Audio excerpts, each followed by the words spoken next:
This is for all you non-philosophizing black sheep, unwelcome, pushed to the side motherfuckers like me.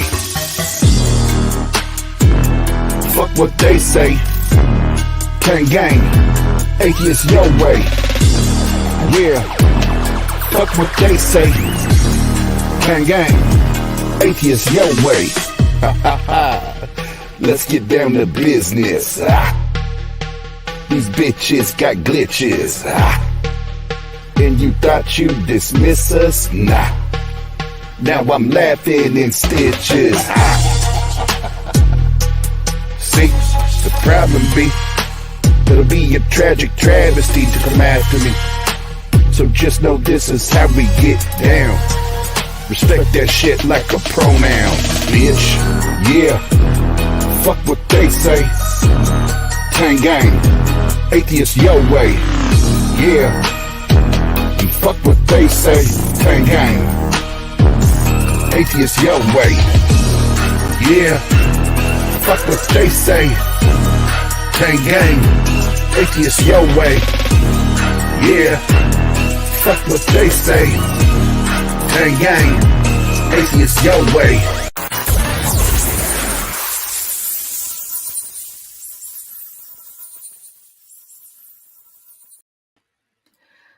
All right, I am back. Hey y'all, what's up? I know it took a long ass time for me to do part 2, but finally here. Hashtag not ladylike. Good to see y'all. I see y'all rolling up in the chat. Venerator, Ashley, Paul. Oh, hi babe. Good to see you, babe.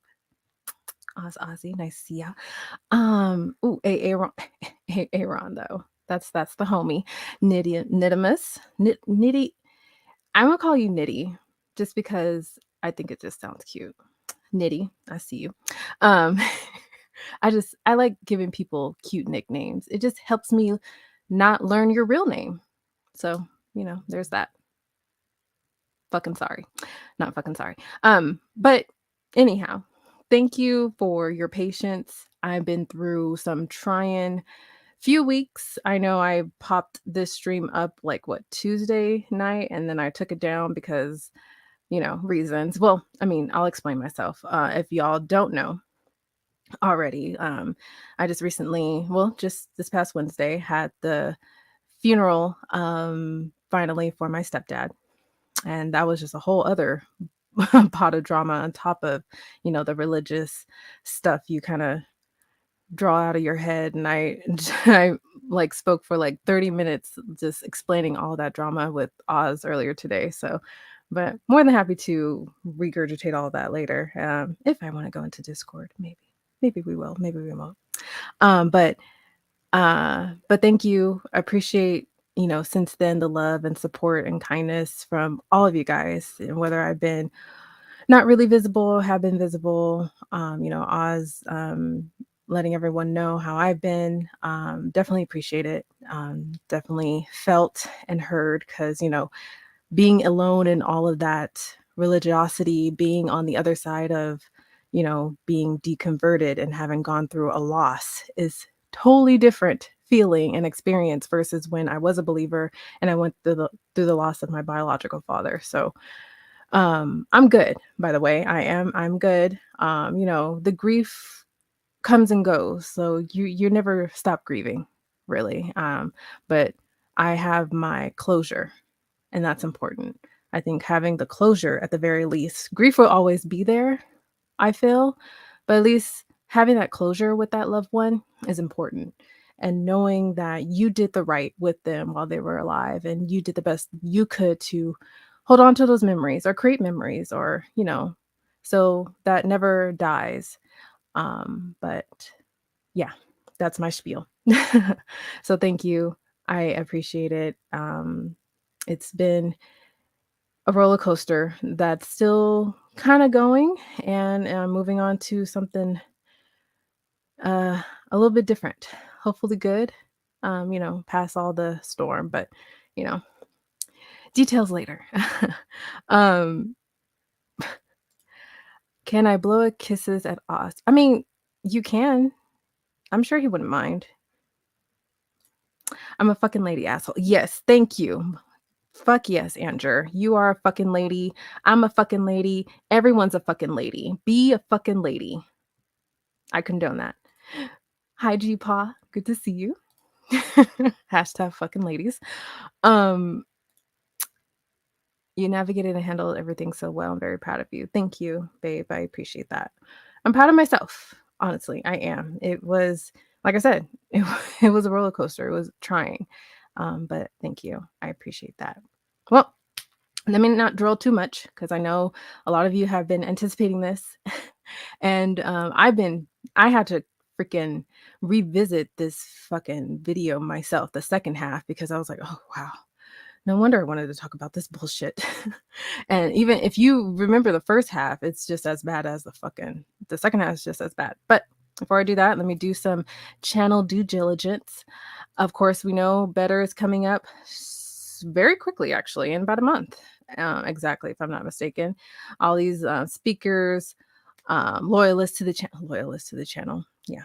Fucking loyalists to the channel. You know, Dr. Joss, Cynthia, Shannon Q, Apologia, Dave Warnock, I lost my breath, sorry. Seth Andrews, Ozzy, and of course, Madam Who, and a host of many, many others that are going to be there. If you haven't gotten your tickets, I know Nightbot is just shilling the shit as we speak, so I don't have to do the work. Classy. But yes, but of course, if you can't make it, and if you are a channel member, and if you're not, you better fucking be one. Or if you're a patron, please go ahead and be one. Please support the channel, and you'll also get, access to a live stream show that we'll do at Oz's workplace, the comedy club at Fort Wayne. So that's gonna be fun. Streamed in by our, friend of the channel, Pasta Mike, Normalizing Atheism. So that's gonna be fucking awesome. So if you can't be there live with us, be sure to be a channel subscriber or patron so you can experience it through digital pleasure. That came out a little weird. I was trying to formulate my words. But anyway, moving on. Next week on Monday, since if none of y'all are aware, it is Mental Health Awareness Month. And actually, Oz gave me this attention to it. And I was like, oh, fuck yeah. We need to do Becoming Comfortable with the Uncomfortable. That's what the fucking show is for. And I mean, I won't say that's what the fucking show is for. It's how the show has gotten its view and popularity, I guess you could say. A lot of people have gravitated, and we've had great speakers with theirs, Bilowitz, CosmicKyle. I love calling them that. Sorry. Nicknames, y'all. Kendra and Tobin were with us the last time. And of course, the always gracious, beautiful dancer that is secular Rarity. And of course Oz. And actually on this one I'll be joining in because I know the last couple two I haven't, but this particular one I feel led. Wow, talking like a true Christian. I feel led to be on this episode. So this is going to come up this coming Monday on the 23rd, 10 p.m. Eastern, usual time we usually run most live shows. And then the following day on the 24th, we're going to have the great grandfather of atheism in Canada. Randolph Richardson is going to grace us with his Canadian presence on Chopping It Up with Jena and Oz. So if you don't already know, every fortnight, as the Sir Randolph would say, or every 2 weeks, he and a host of other pretty well-known YouTube creators like J.L. Warren, Jefferson Spatchcock, T-Jump, J-Mike has appeared a couple times, but also a few others have, contributed their time. And I'm going to say contributed their time. It's typically the average stream time for this show he live streams off of the politics Discord is like 5 to 8 hours, no joke. And I listen to every fucking minute. It's my guilty pleasure of listening to bullshit. I'm serious. That's my guilty pleasure. So, but yes, every 2 weeks, Randolph hosts our live stream hosts on his channel these talks. And the engagement is for theists to come into the server to convince them of their god or goddesses or any deities of their existence. They've been running since February. So far, no one has been convinced, but who knows? Maybe Randolph is holding out. Maybe he feels led.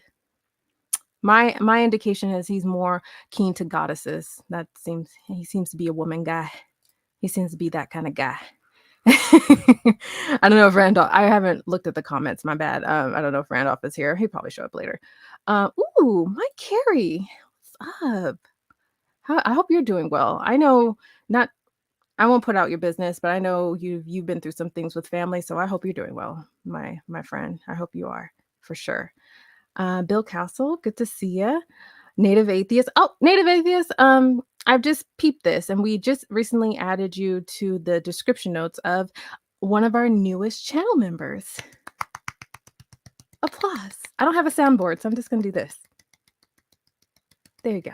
Thank you. But appreciate it, Native Atheist. You will be one of the people to have the exclusive views of the live stream show in Fort Wayne when we have better at the Comedy Club. So good for you. Thank you so much. No, but do deeply appreciate the support of the channel, Native Atheist. I've always seen you around, so always good to see you everywhere we are. So yes, please follow what Native Atheist says. Hit that like. And if you're not, I don't know why. I don't know why. I'm a good person. I'm a good person. Oh, Farron, nice to see you too. Sorry if you hear beeps in the background. I can't turn off this fucking ADT system. Okay, I can't silence it. I am trying to work on that. But yeah. Any hoot. So if we recall part 1 of the 9 reasons why Black atheists leave Christianity, we were introduced to Miss Alicia Wood. She is a Black Christian apologist. Not a very good one, but I digress. I'm not either, so you know we're on the same level. So her points, I'll probably pull them up just so we can kind of recall what they were. Was laying out her arbitrary list of reasons why Black people leave the church. And again, I question where she pulled out this bullshit list, but I digress. But in her purview and in her reasoning, and you'll see more of the second half in a moment, she tries to paint an illustration of what atheists are and what they are about and what they do and don't grant you if you go against Christianity.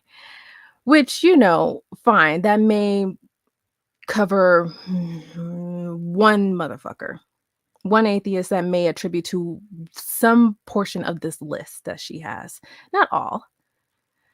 And I can certainly say most of this list were not even close to reasons why I left Christianity. As you know, I was Baptist Christian up until about it's been 4 years now, I guess.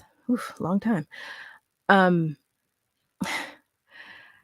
It's not only frustrating to hear these things because, you know, it's obviously painfully clear that she has not truly spoken to any non-believers, let alone any Black non-believers. Maybe she claims to have a friend, whatever.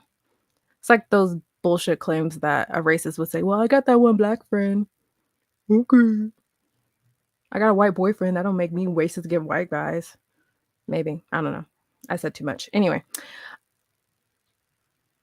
Let's just recall the first list because and I wrote them down. Okay, so number 1 from the first part, religion is for the illogical, irrational, and non-thinkers.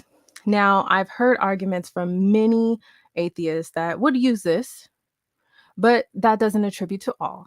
Second part, the lust of the flesh, lust of the eyes, and the pride of life.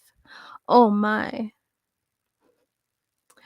Again, this more plays into the aspects of, you know, sexual freedom.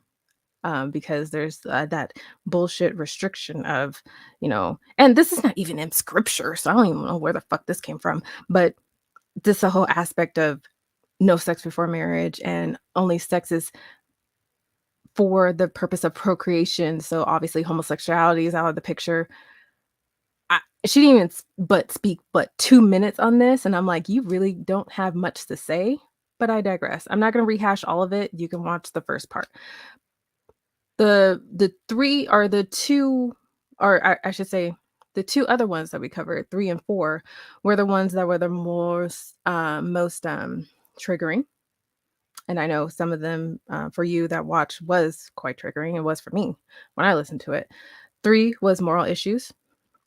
And she tried to give this whole bullshit explanation of why slavery was condoned and why it was in God's quote unquote good nature for it. But she also misexplained her way into thinking that this was an attribute of atheists, saying we are the dominant people trying to get rid of the weak, when actually that was the Christian religion trying to do that, because the white slave owners were considered dominant over the blacks and everyone else they enslaved in history.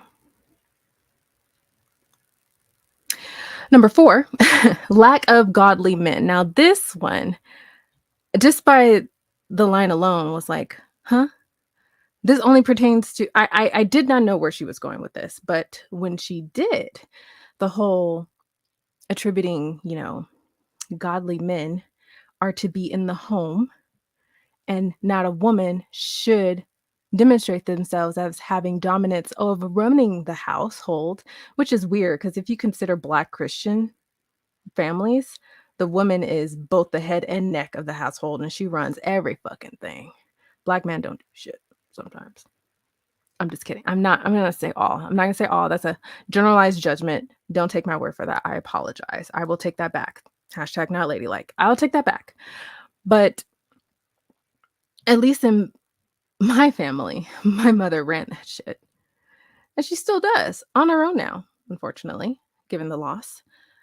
But the way in which she frames this to also present an argument of homosexual couples not being of goodwill or have any right to take care of children or to care for a household was utter bullshit and disgusting and triggering.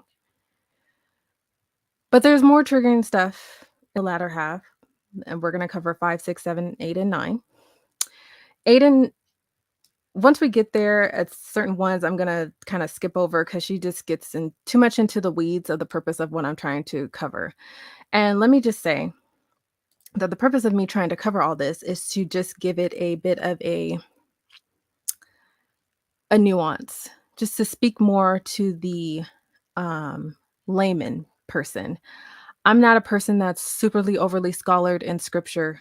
I've read the Bible 1 full time and a half. I'm not a person that's superly overly scholared in science. I've taken science classes. I'm a nurse, so I know some science stuff and biological stuff just to the effectiveness of my current job. I'm not super knowledgeable professional of any aspect of anything other than what I just know. But I do know people. I do know those that have deconverted. I do know those that have questioned about deconverting and are in their deconstruction process. And I do know those that are still in the faith and held on to it for their own reasons. And that's for them. If you have personal reasons for believing, then that's fine. I have no right to take that away from you, nor do you have a right to try and reconvert me. The purpose of me reviewing these things and laying them out as plainly as I can so that people can recognize the damage and harm of what these apologetics do. To rationalize and think that slavery was in some good nature of God and therefore it was good is bullshit. The fact that homosexual couples have no right to dominate their home and therefore should not be allowed to be homosexual couples in the first place is wrong. The fact that even a single mother can't do that on her own is wrong. Or a single father, no less. No, sorry, I take that back. The man has all power. He can definitely hold that shit down. My bad.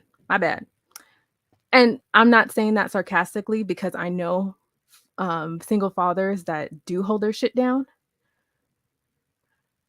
But you're using that in a way to create some defense and say that only homosexual couples should be married. No, I misspoke, but hey, I totally agree. But she's using it in a way to make an excuse to say only heterosexual couples have that right to be married, man and woman. That's it. And everything else that she kind of explains away that she doesn't really explain for the benefit of herself. But anyway, let's get into it. Oh, there's Randolph. Hi, Randolph. Cuppers?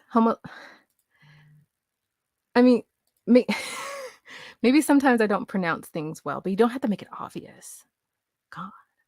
And you're going to be my guest next week. Ugh, no, I was kidding. Love you, Randolph.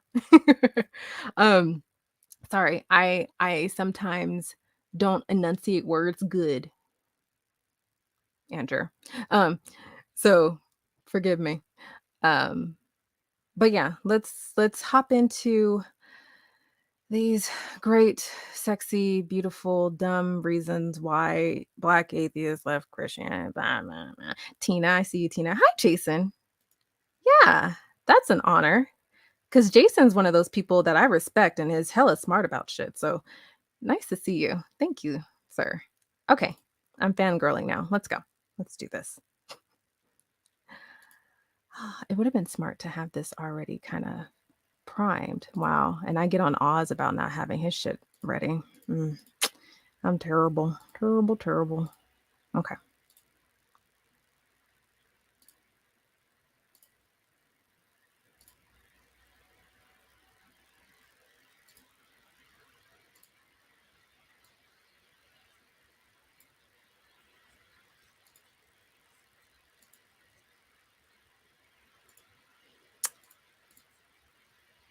Don't mind me. I'm an amateur, obviously. I'm not sharing the screen. Oh, give me a moment. Dumbass. There it is. Okay. Yeah, here we go. Jena knows what she's doing. Don't worry. We're good. We're all good. Number 5, Christianity is outdated. Why do people say that Christianity is outdated and this is the reason why they would leave Christianity for atheism? Well, they look at Old Testament laws which seem to have no relevance today. They look at the Bible being written so long ago. How does it know to deal with modern day situations? And all these stories about getting swallowed by a fish and all these kind of things, these don't apply today. So there's nothing from modern day that I can take from this ancient book is pretty much what they're getting at. Well, how do we respond to this? Well, let me ask you this. Are questions about the origins of the universe outdated? Are questions about the meaning of life, are those outdated? Are questions about human value, are those outdated? Are questions about morality, what's right and wrong, are those outdated? Aren't those all questions that we are still asking and trying to sort out today? For example, there's many atrocities that occur when you no longer wrestle with the truth of human value and identity. When we no longer want to deal with whether or not people are valuable, where does that leave us as a culture? Think about the little 4-year-old that's jumping on the bed, having a great time, right? Before she gets into that dumbass example, let me just stress this. So is Christianity outdated? Fuck yeah, it is.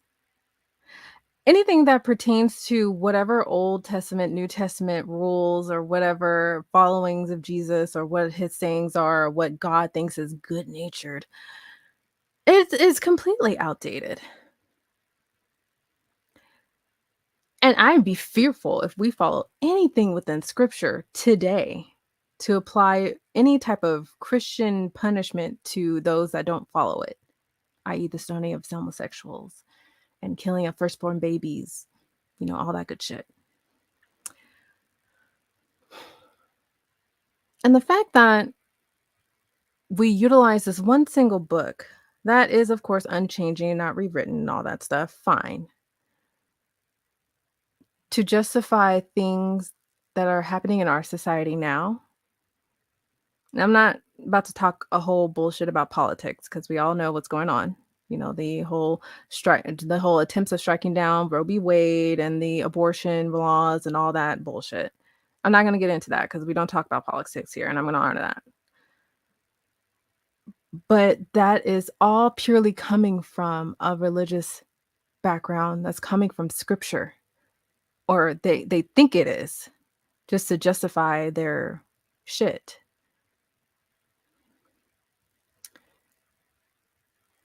So questioning and saying that Christianity and the Bible is not outdated, fuck.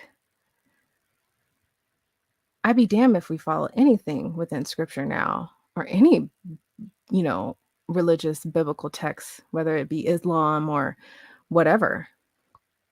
I'd be damned if we follow any of that shit and applied it to our laws and put it against people. We don't need that. Sure, it may have explained times back then to justify whatever was going on in that society. But societies, regions, demographics change over time. Why can't your fucking book update itself?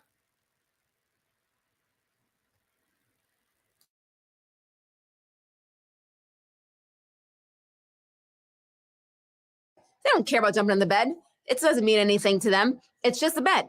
And then mom wants to, is like, stop jumping on the bed. You're going to ruin the bed, which is valuable to her because she has to pay for a new one. You're going to hurt yourself, which is valuable to her because you're her child, right? So she sees value, so don't do it. But for the child, he doesn't see any value to the bed. So he has no problem jumping on it. Why? Because the minute you devalue something is the minute it's easier for you to abuse it. And Okay. So I get the argument here because I had to think about that for a minute. So essentially she's saying if we remove Christianity, if we remove the book of explaining, you know, this faith, because that is the source of our morality, that is the source of blah yada yada that we're supposed to follow, then we don't understand and know what value is. So she gives this example of, you know, a child jumping on the bed and the child doesn't know that there's value in property or the bed or whatever. And then the child jumps on his sister and he doesn't want to harm. That is a weird ass example. I mean, I'm not going to dive too much into the weeds of psychology here, but the psychology or the thinking of a child will not understand those concepts with or without religion, the value of something, unless you actually teach it at their level. And over time, they grow to understand that shit. But you don't need religion for that. And as for me as a person, I do have value. I have value as a person. I have value in the things I do. I have value in the friends I made. Carlitha, I have value in Carlitha. I just happened to see her. I got excited. Hi, Carlitha. I have value in the people I look out for, the people I love and care about and talk to. I have value in not hitting Karen with my car if she says some crazy bullshit or wants to touch my hair because she thinks it's pretty. Don't touch me, Karen. I have value in not wanting to knock the snot out of the mouth of my coworker because he doesn't do his work right. I have value in not trying to harm others with what I say or my actions, unless you deserve it. I have value in valuing the people around me and not wanting to push my own agenda or whatever for them to not create their own values. So I gotta try not to be too distracted. #run over Karen. I agree. I feel really bad for people that are named Karen. I'm sorry that just turned into what it is. I'm really sorry, Karens of the world that aren't Karens per se. I'm really sorry, honestly. But anyway, moving on. To say that you are stripping away value of a person or of things, a property, because faith is removed from your life. Well, I can tell you, honey, I have not done that. So where's the logic in that? Oh, because it's not grounded in a source of morality and you don't have your moral compass and da. Well, fuck that. I don't have your Christian morality. That shit's true. Nature doesn't provide morality. Nature is just a process. It just is. Atheism doesn't offer you value. Again, it's just a response to your bullshit claim. Value is what you make of it. Value is knowing that you value others around you to not do harm to them. I don't need your religion or your book to tell me that.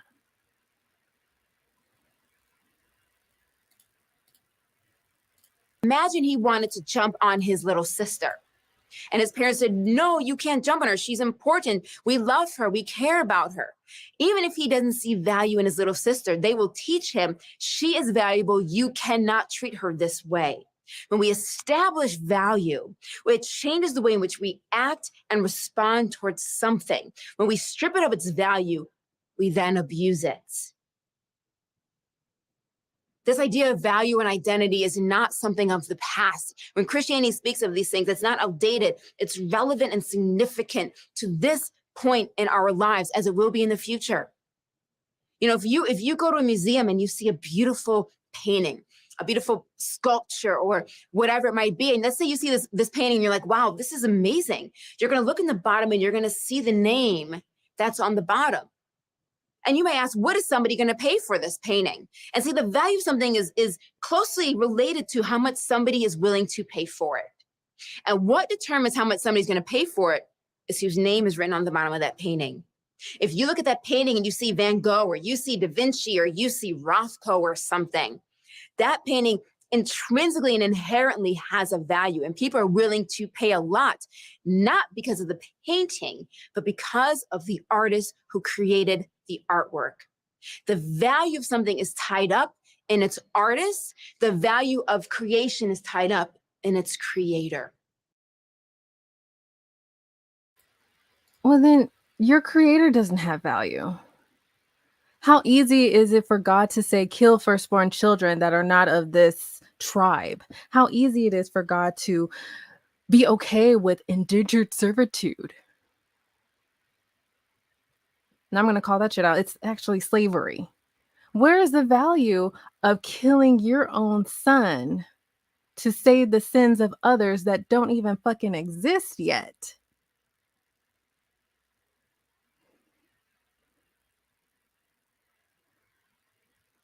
I have more value. I possess more value than your God and my fucking pinky.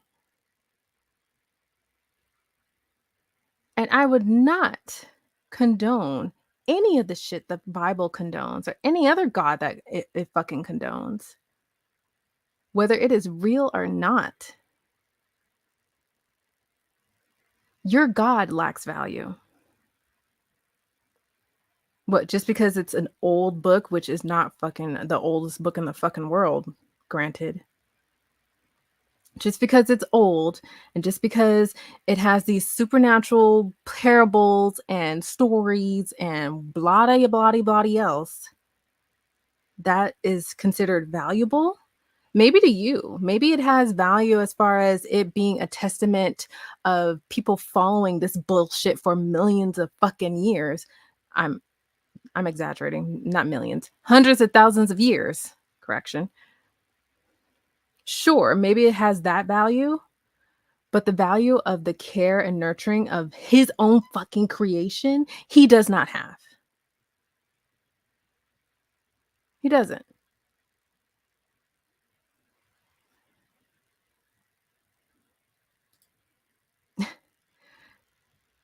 Yeah, I do. I definitely do.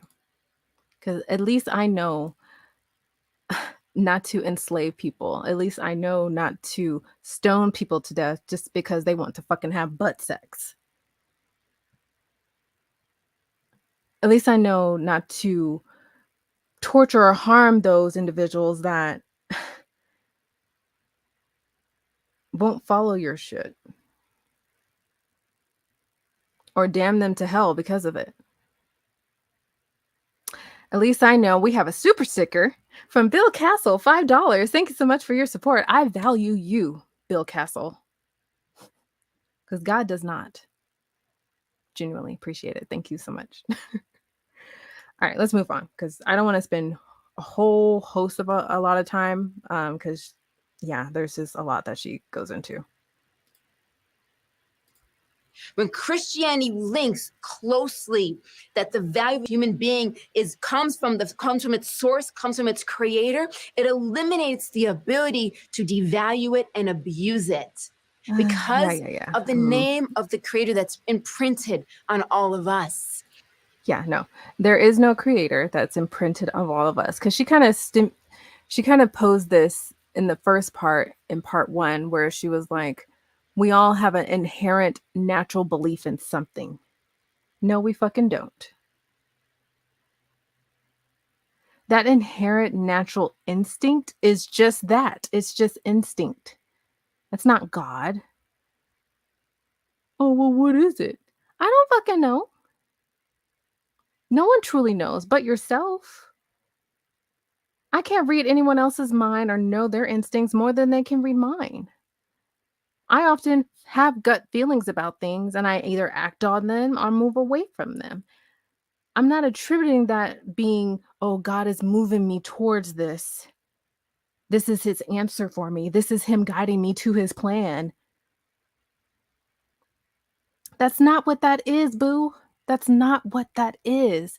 And people need to understand that. Seriously understand that. When people tell you that God is speaking to them, they're either 1, have schizophrenia, or 2, they're bullshitting you because they don't. I tried. God ain't said a damn word to me. And if he knows my heart and if he knows how I am now, he would probably fucking say something at this point.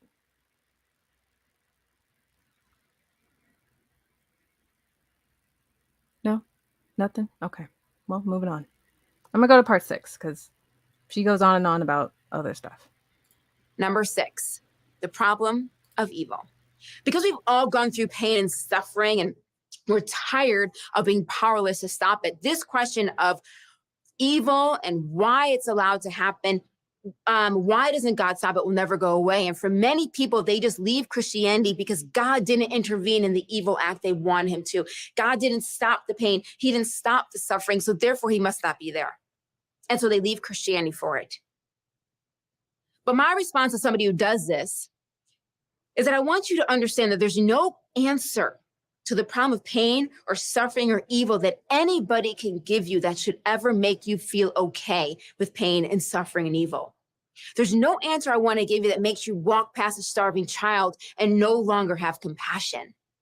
Those things are supposed to hurt us. Those things are supposed to make us cry. And the reality is we keep asking this question because we think somebody will give me the answer that will give me peace.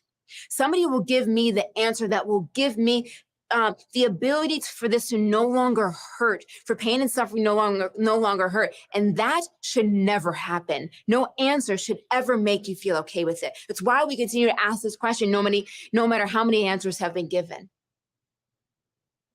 So my question for the atheists is, what do you have? What does atheism offer? And for the person who leaves Christianity for atheism, their response is going to be, well, when the tsunami happened, it didn't really care about your feelings. And when the hurricane happened and killed 1,000 people, it didn't really care about your hurt feelings. In other words, the natural world doesn't care about your pain and your feelings and your hurt.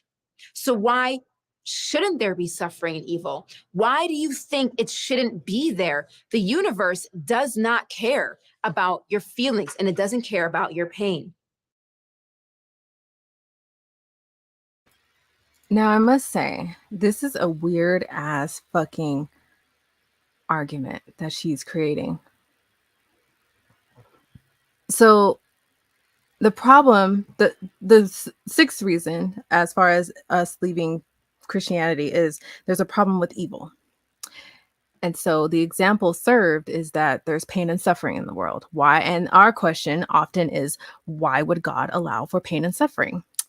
great example would be, why would God allow for babies to have cancer? That's a classic one, because we automatically think, well, babies are new to the world. They cannot just be sinners, even though you're born a sinner. So that's, that it's thrown out the window. But they can't possibly have actually done anything in life to really be sinful, yet they're born with cancer, or they develop cancer at a young age. And so this idea of, regardless of what you feel, there's always going to be suffering. Nature doesn't care about your feelings. Well, I guess God doesn't really fucking care about your feelings either. I was just, and I'm gonna steal this because I was just recently listening, and I know actually Godless Engineer is still streaming. I was just listening to him because he was doing a review on a response from a dude saying how he would like to get rid of suffering. And he pretty much said he would I can't snap my fingers, sorry. He would snap his fingers and get rid of it. And I'm like, wow. And I feel like so many of us have said that, like, oh, I would just not have that happen. Or I would just snap my fingers and just not have anyone get cancer. Cancer free. Handing out cancer free cards, y'all. How come God doesn't do that? So the point that she's making is that, well, that can't be answered because suffering and pain is a necessity. And if you really think about it, okay, that makes sense why God would necessitate that as a necessary thing. Because when you're the most vulnerable and you're the most hurt, and those that used to be believers, you'd understand this perfectly well. And when you're the most vulnerable and you're the most hurt and you're down and out and shit's not going well, the world isn't bright, and you're depressed and everything's fucked up.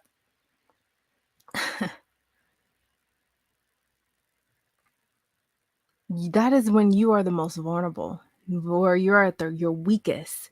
And that's how easily faith can just pounce on you.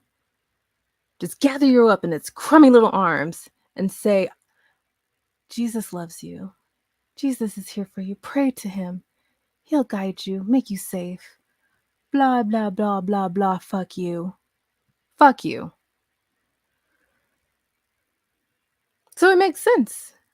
God needs you to suffer. God needs you to be in pain and be fearful and scared so you can call on him for grace and mercy.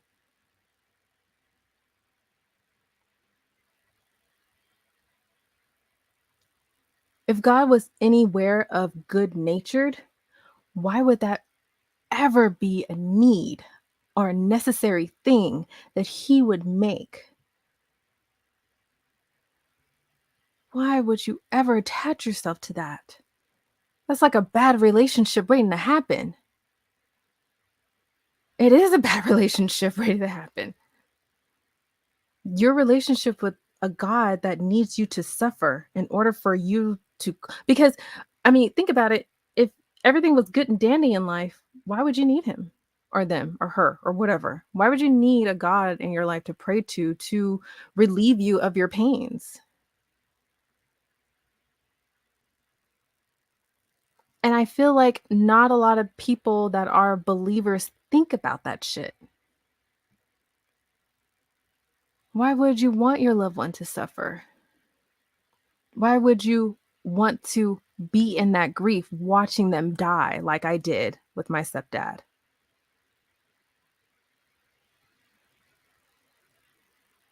And how in the fuck is that any measure of comfort?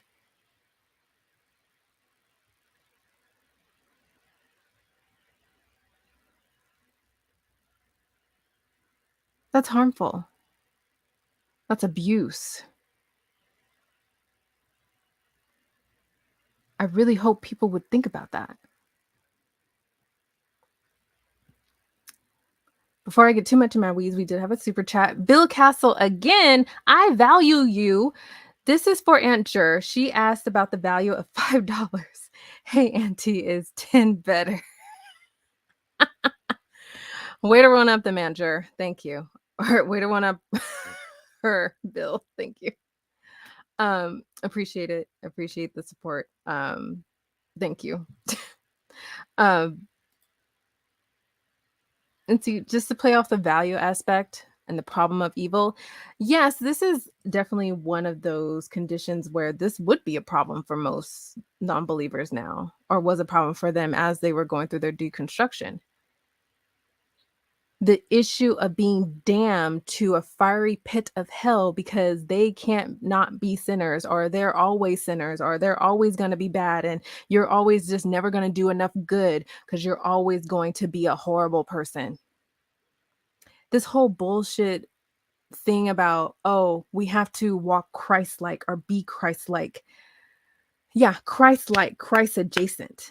You can never be Christ. You can never get there. You're just there. But you're still terrible. How fucked up is that? How messed up does that do to a person's psyche to just constantly feel like I'm a dirty, horrible individual and I can just call on God who has made me a dirty, horrible individual to help make my life better. And I have to wait on the Lord to answer my prayers, which may not be answered. And if they are answered, praise God. And if they're not, praise God. Hello, that's abuse.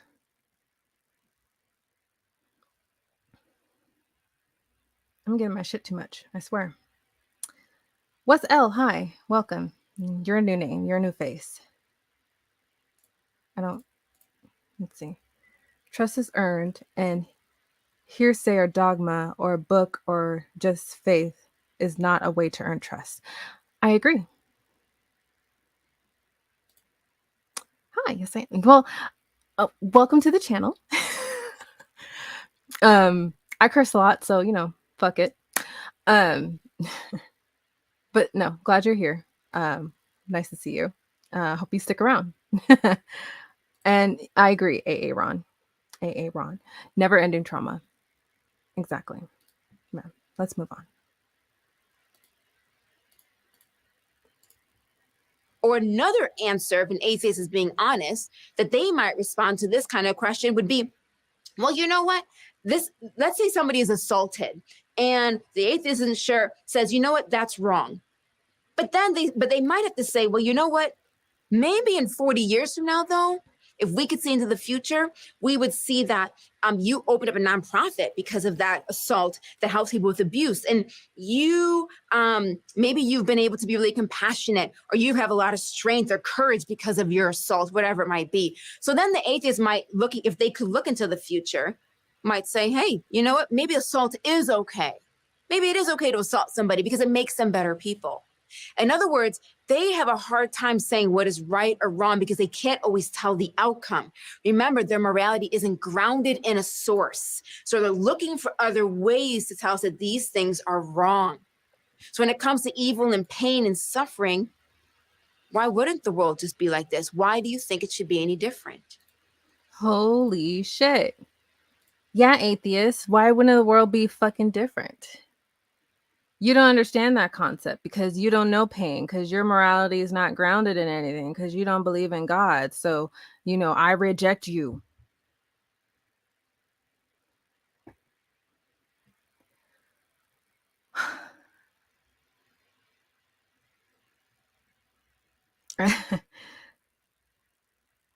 Yeah, thank you, Andrew. That's exactly what I was thinking. No, that's what Christians say. God is testing you. Yeah.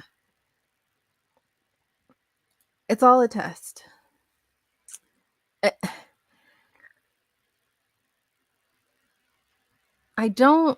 First of all, she's very frustrating. I don't understand the examples she presents sometimes because I feel like they often work against her.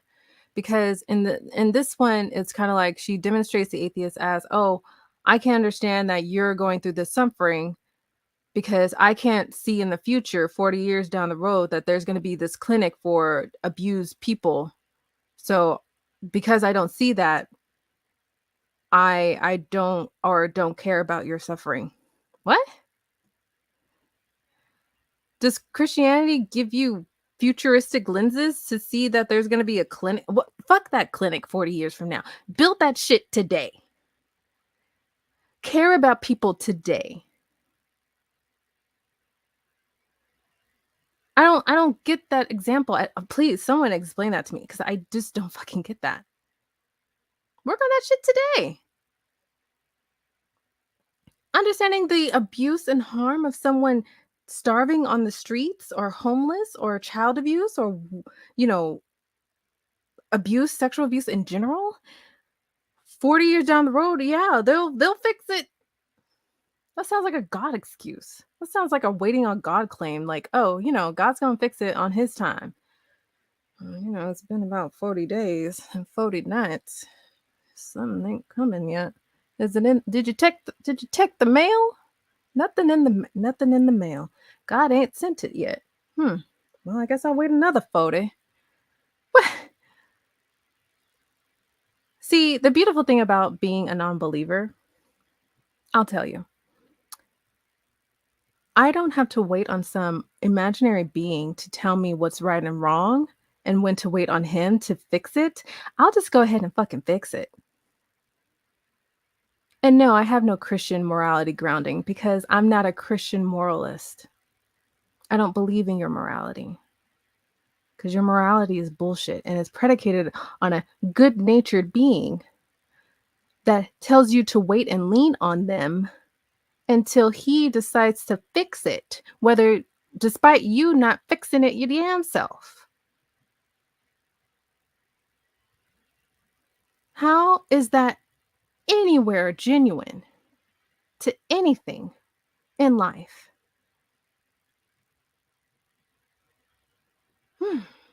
Sorry, that one triggered me a bit.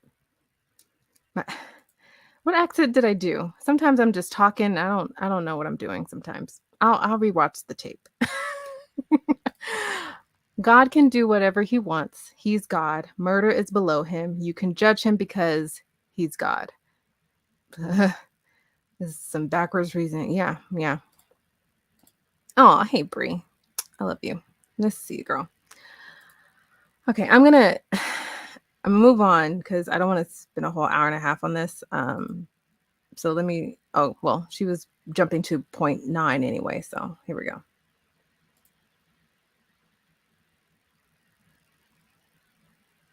With the Bible. Or 7. The Bible is corrupted. It's written by man.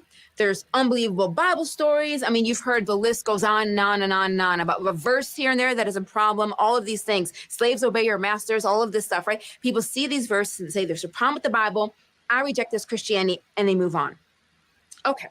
There's a ton of things that we can say on this, and there's hundreds of popular passages that people use. So I can't go through them all, but here's 4 things I would say in response to the atheist who uses this argument.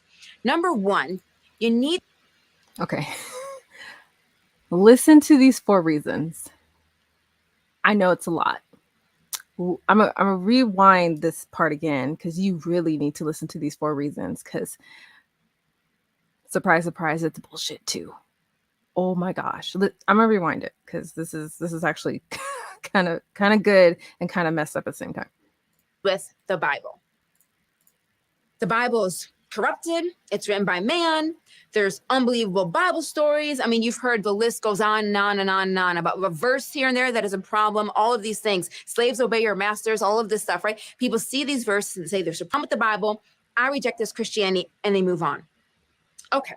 There's a ton of things that we can say on this, and there's hundreds of popular passages that people use. So I can't go through them all, but here's 4 things I would say in response to the atheist who uses this argument. Number 1, you need to not read the Bible through Western, modern day eyes. The Bible was written in Eastern, ancient culture, which means that a lot of things that they're talking about is written with a different perspective that you have a responsibility to learn about in order to accurately interpret it. Number 2, you need to understand culture and context. Number 3, you need to look at the issues and ask, why is God addressing this? Why is he saying things in this way? In other words, you need to understand better the issues and the situations that are going on. And the 4th thing I say to somebody who says, look, there's all these issues with the Bible, without specifically answering, responding each one of them, is the 4th thing I would say to them is, number 1, I need you to actually not just pull a verse off of Google, but to actually read the verse before it and the verse after it. and the chapter before it and the chapter after it and even the whole book to really understand what's being said here. A lot of people just hear things on the internet and then they come and they say, oh, this is why I don't believe in Christianity, and they don't do further research.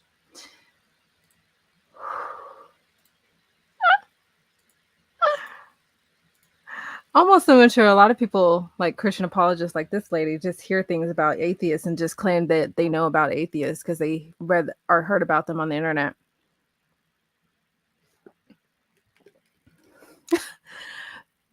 So, one, we're supposed to know the Bible not in our Western lenses, in our Eastern past cultural lenses. So, like Farron said, we got to learn Aramaic. Great, cool. Got to learn Aramaic. You know what? That makes sense, though, because look, it's Muslims, they only read their text through Arabic. They totally and pronounces. I know, Randolph, you've heard this on your streams where they're like, you can't read it in English. The translation is not the true form or whatever, and it's not good. You have to learn Arabic in order to really be Muslim, to know what Muhammad had written or whatever shit. So, okay, I'll grant, fine. Learn Aramaic. Got it. Number 2. Something about reading context and culture. Reading of the context within the culture. Okay. So if that's the case, then Christianity really is outdated because the context of that culture pertains to the context of that fucking culture, not to the context of the present society and culture. And it also pertains to the Eastern, old side of culture, not the Western side of the culture. So not relevant to us here on the West side. Number 3. I forgot what number 3 was. Number 4. Basically, she even told us not to cherry pick. That's hilarious. That is hilarious. And like Oz knows, and like some of you have been privy to when we used to kind of cover my church streams, there's a lot of cherry picking that goes on in certain texts where the pastor does not read beforehand and does not read after. They just pick that portion of the text to regurgitate whatever they're, trying to preach. And fine, maybe we're all guilty of that. But that's what you do to us when you try to apologize away the ignorance of your book that we can't understand unless we know Aramaic and unless we are about the Eastern culture, which we're not. At least some of us aren't.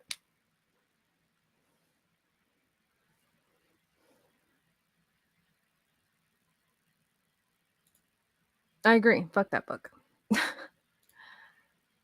And this is even more interesting because she's going to test this part 2, and I'm going to skip on to 8, where she's saying that we need to know more outside of the Bible. That's interesting, boo. Please tell your other Christian friends that. Because they are cherry picking just as hard. And they only want to claim their knowledge of what they know through the Bible and nothing else. The audacity of her thinking atheists don't read, understand the Bible. I know. Fuck.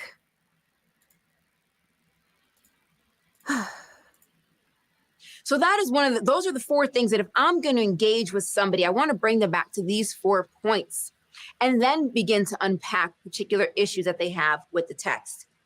But in the same way, Christians, we need to understand the Old Testament, the New Testament, the culture, and the context. We need to know so that we can better respond to these questions. And at the end of the day, regardless of whatever issue somebody has with the Bible, here's 3 things that we know for certain. Jesus lived, he died, and something happened 3 days later. And I don't need the Bible for any of those 3. I can find texts that talk about that outside the Bible. So you can have all the issues with the Bible that you want, but it doesn't absolve you from dealing with those 3 things: that he lived, that he died, and something happened, and his existence changed the world. So at least you need to look into that. Number 8, atrocities in the name. I'm not quick enough. I'm not quick enough. I'm not quick enough to stop the video. It's so interesting how she cutely says, "You need to look outside the Bible. I don't need to look into the Bible to know that Jesus lived, Jesus died, and something happened 3 days later."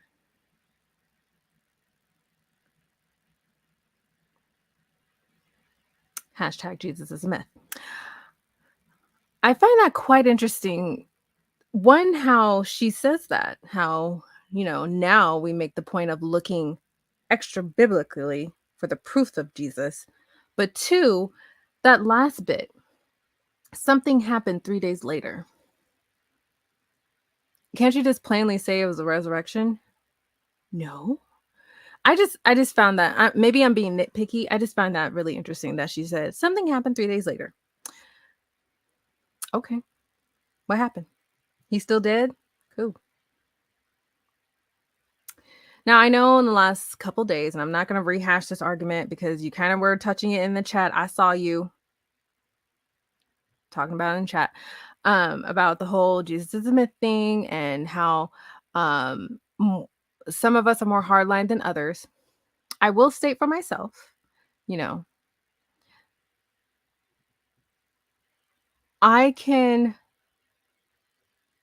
say, I could just assume that there was a person named Jesus or Jesus or Josue in the past, whenever.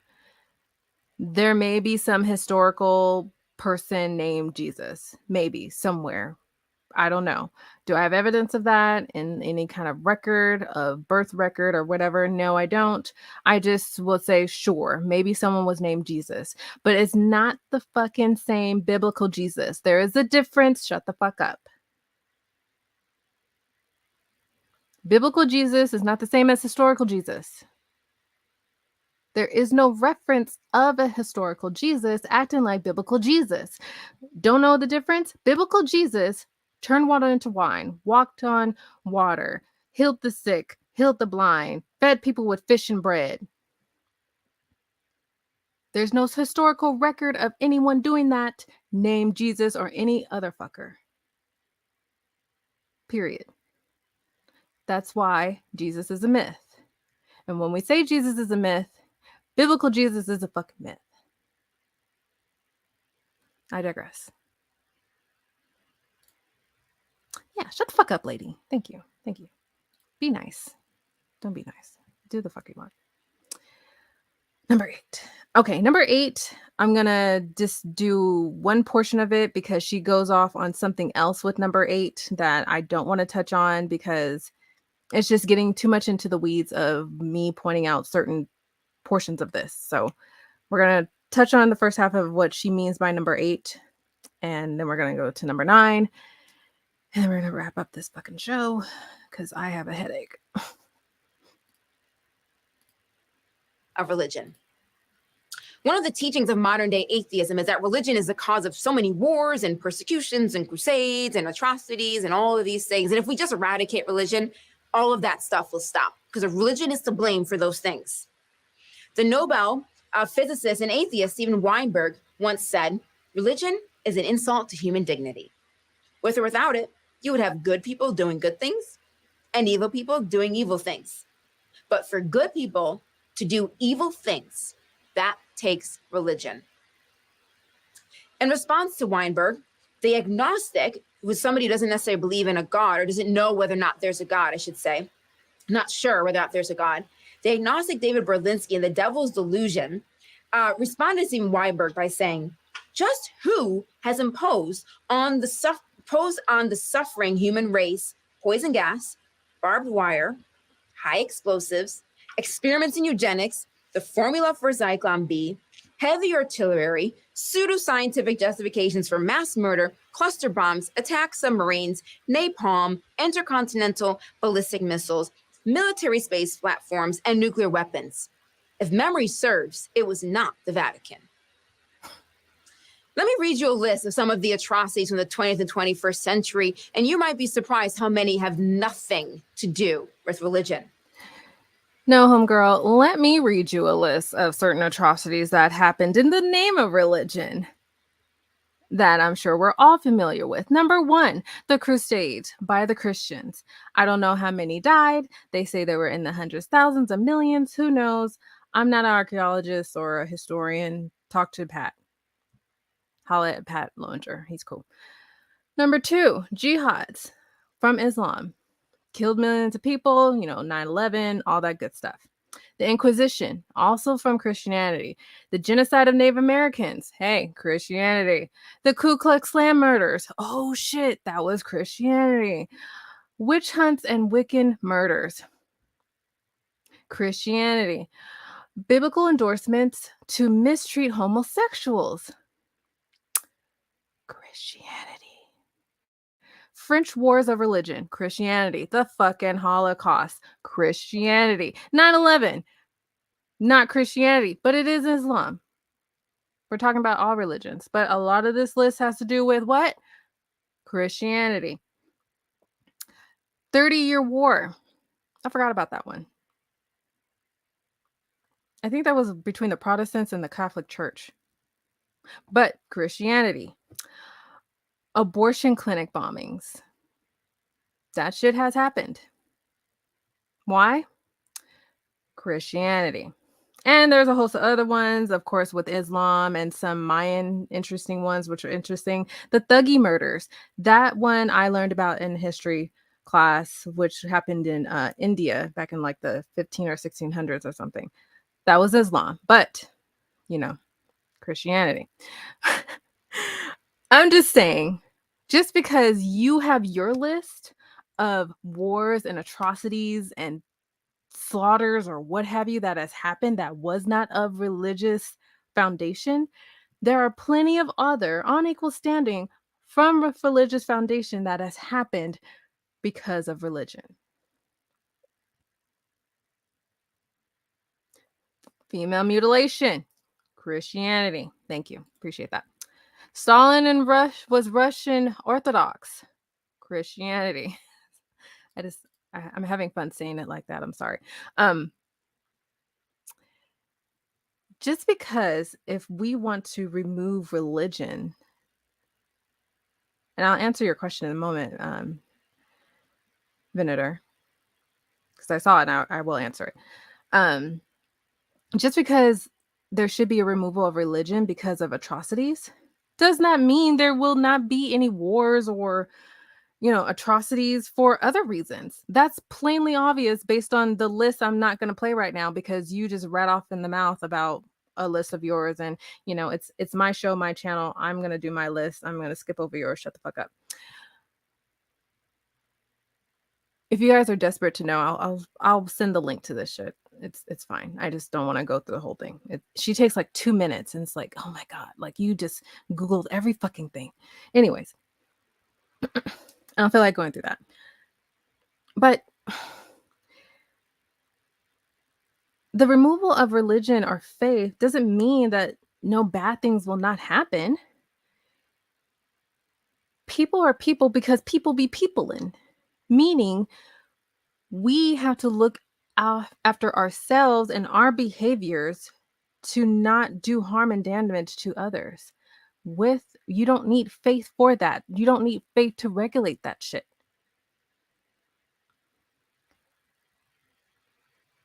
I'm not saying at all as an atheist that we don't do bad things. Not all atheists are the same.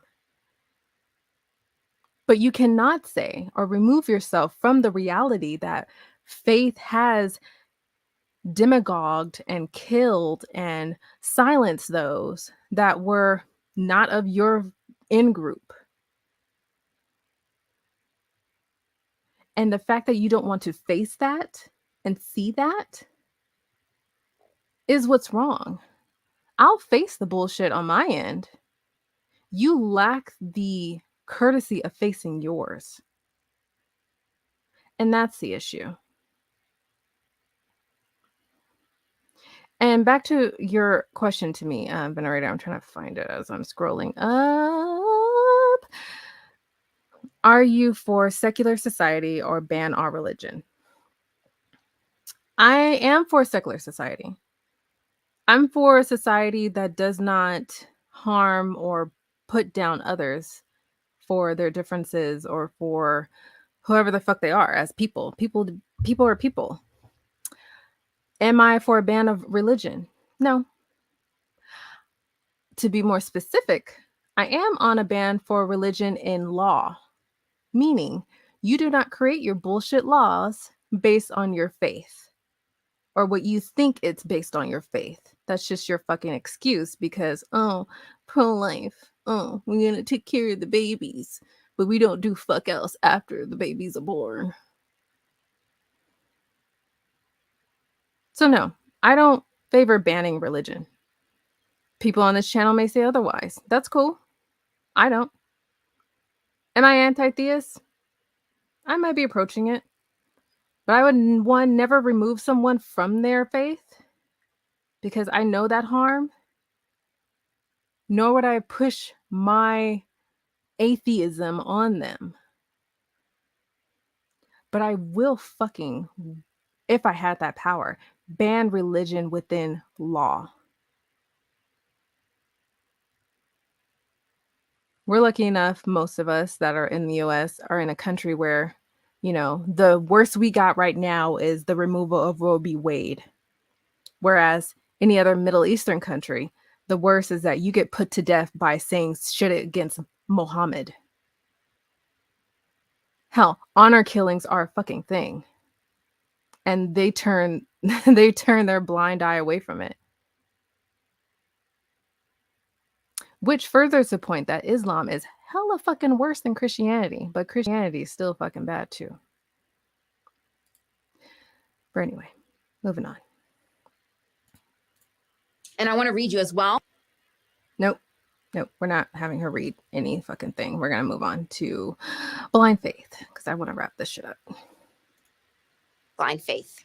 If someone was to ask you, how do you know Christianity is true? And you just say, well, I just believe, it might bring along a bunch of sneers and snickers. Why?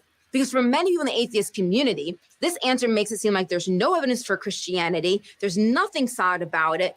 And Christians just follow Christianity with their eyes closed because somebody tells them to do it. They follow blindly. When I hear this, and I hear this a lot, this is a big one. I like to remind people or inform people if they've never heard this before of the story of doubting Thomas in John chapter 20.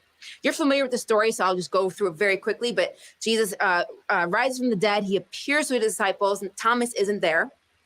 Later on, Thomas comes back, and the disciples like, we've seen Jesus. And Thomas is like, unless I see the nail marks in his hands and put my finger where the nails were and put my hand into his side, I will not believe.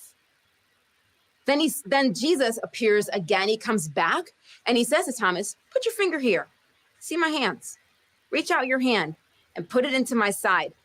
Stop doubting and believe. To which Thomas replied, my Lord and my God. If faith is blind, if there's no evidence in faith, guys, then Jesus got it wrong. Jesus first gives Thomas evidence. Look, touch and see. I'm right here. Go ahead and get your evidence. And then he says, stop doubting and believe. And that Greek word for believe is the Greek word pistos, which we translate as faith in other places. In other words, stop doubting and have faith, Thomas. Now that you've seen the evidence, put your trust in me, follow me, have faith in me. We need to do a better job with explaining what faith means in our churches, because this idea of blind faith is making Christians look very dumb. And people need to know that Christianity is an evidence-based belief using history and facts and philosophy and logic and archaeology and all of those things. And those things are essential for an atheist. No. You think your faith is based on archaeology and history and everything else that you think atheists are about. You're trying to give some false equivocation of, oh, I'm about the same things as you are, but you're still looking at your fucking book. Bitch, you just read a scripture from book explaining your faith from the book. Did I don't, nobody missed that, right? Was it just me? Okay, cool.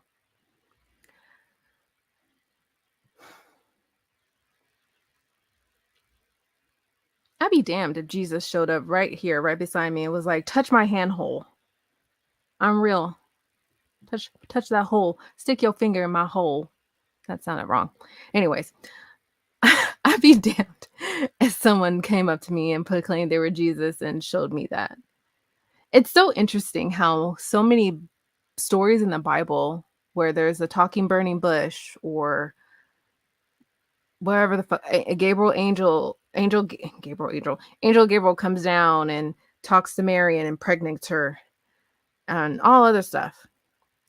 Why we don't see that shit now? Fingering Jesus, yes. Hi. But to what Wes was saying, you can't claim the Bible as your evidence.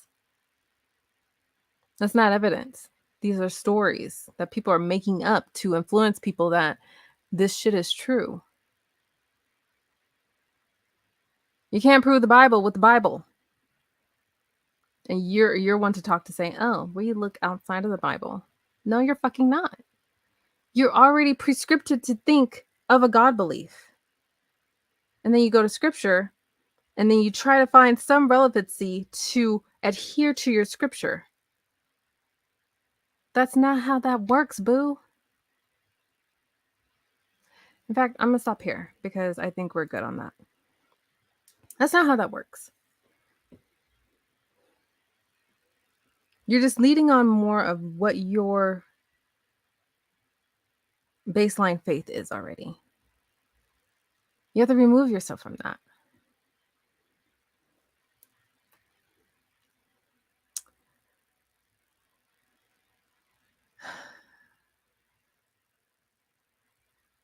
I think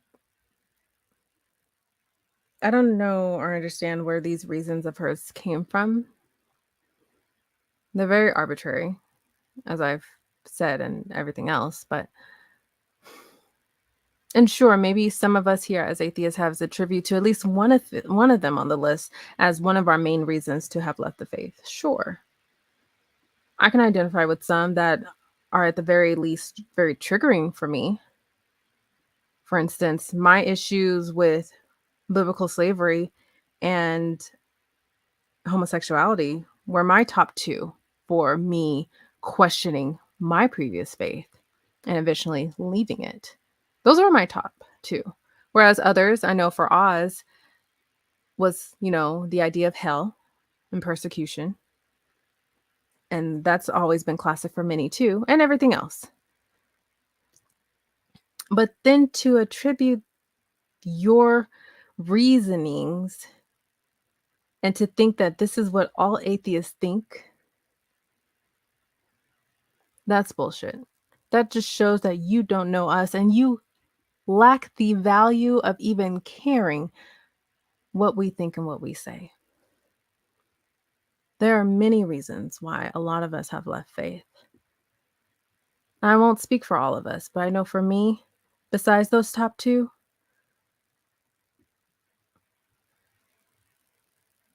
obviously there's just no sound evidence of any type of God or Jesus. Yes, there is a lot of suffering in this world. Yes, people go through shit every fucking day. And they call on a God to, show them favor and bless them and take it away.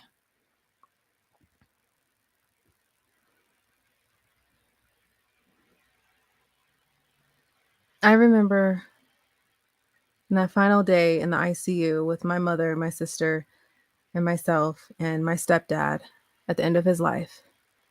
My mom prayed so hard, calling on God to turn it around, save him from his illness or whatever he was going through.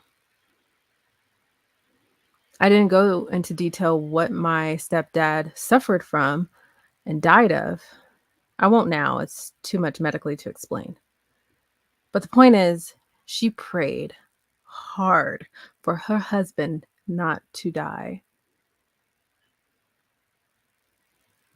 And when he did, she prayed hard for her husband to continue to be saved and meet God in heaven. And I shared this with Oz. I sat down for lunch the other day with my mom, my sister, and another close family church friend, where my mom kind of explained that moment in the ICU. And her church friend says, you know that peace you see on their face where they're kind of smiling? It's in that final moment where they see the gates of heaven, they see God, and they smile and they walk towards it. And they say bye to us down on earth because they're now reached the gates of heaven and can be with their Lord. That's the peace you see on their face when their soul leaves the body.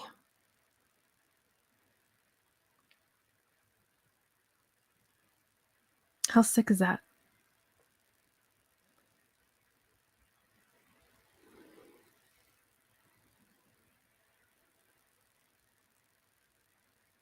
In some moments leading up to my stepdad's funeral services, I fucking wish a God was real so I can just lean on that bullshit comfort for as long as I needed it to comfort me.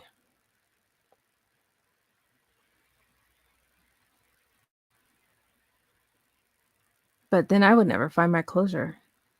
I don't know if they found theirs. But I think it's really sad to have all these reasonings for keeping within Christ, keeping within the Christian faith.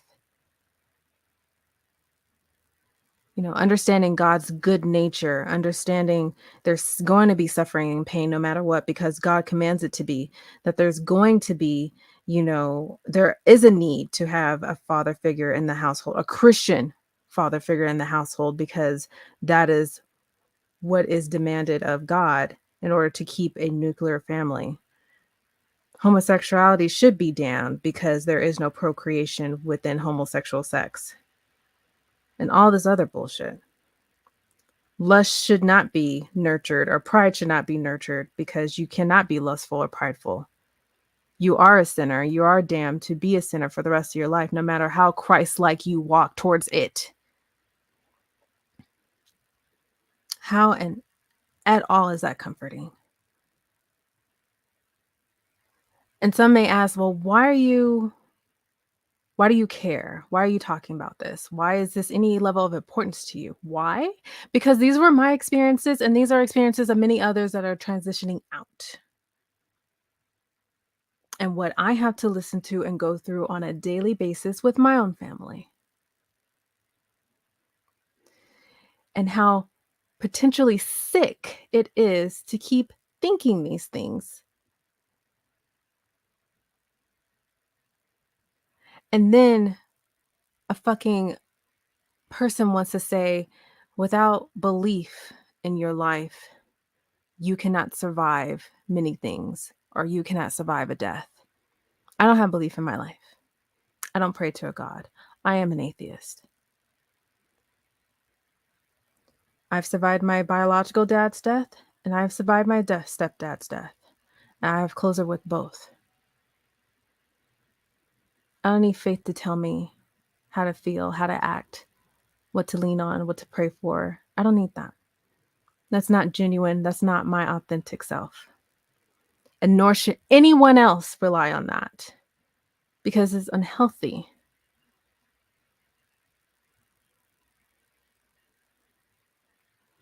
That's why I care.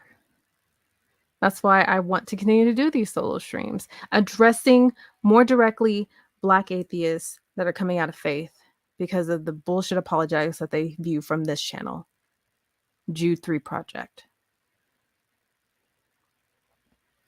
Because if we continue to allow stuff like this to harbor into people's minds, damaging their health, damaging their psyche,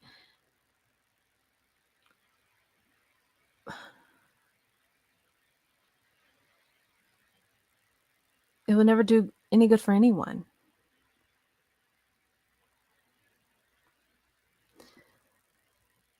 To end my rant, I'll say this, and I appreciate you all for listening to my rant.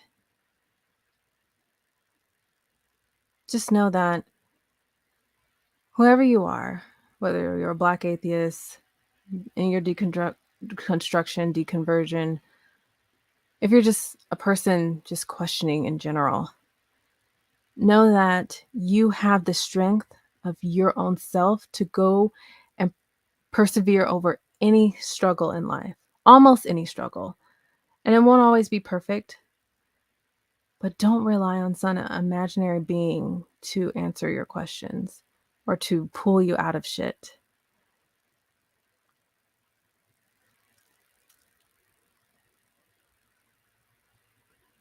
Humans have to learn to value and look out for each other and themselves. Whether someone builds their own morality or purpose or whatever, just do right just to do right. It's disingenuous to depend on a God belief in order for you to do right in the world. And if you do depend on a God belief to do right on the world, well, that's fucking bullshit. Yeah.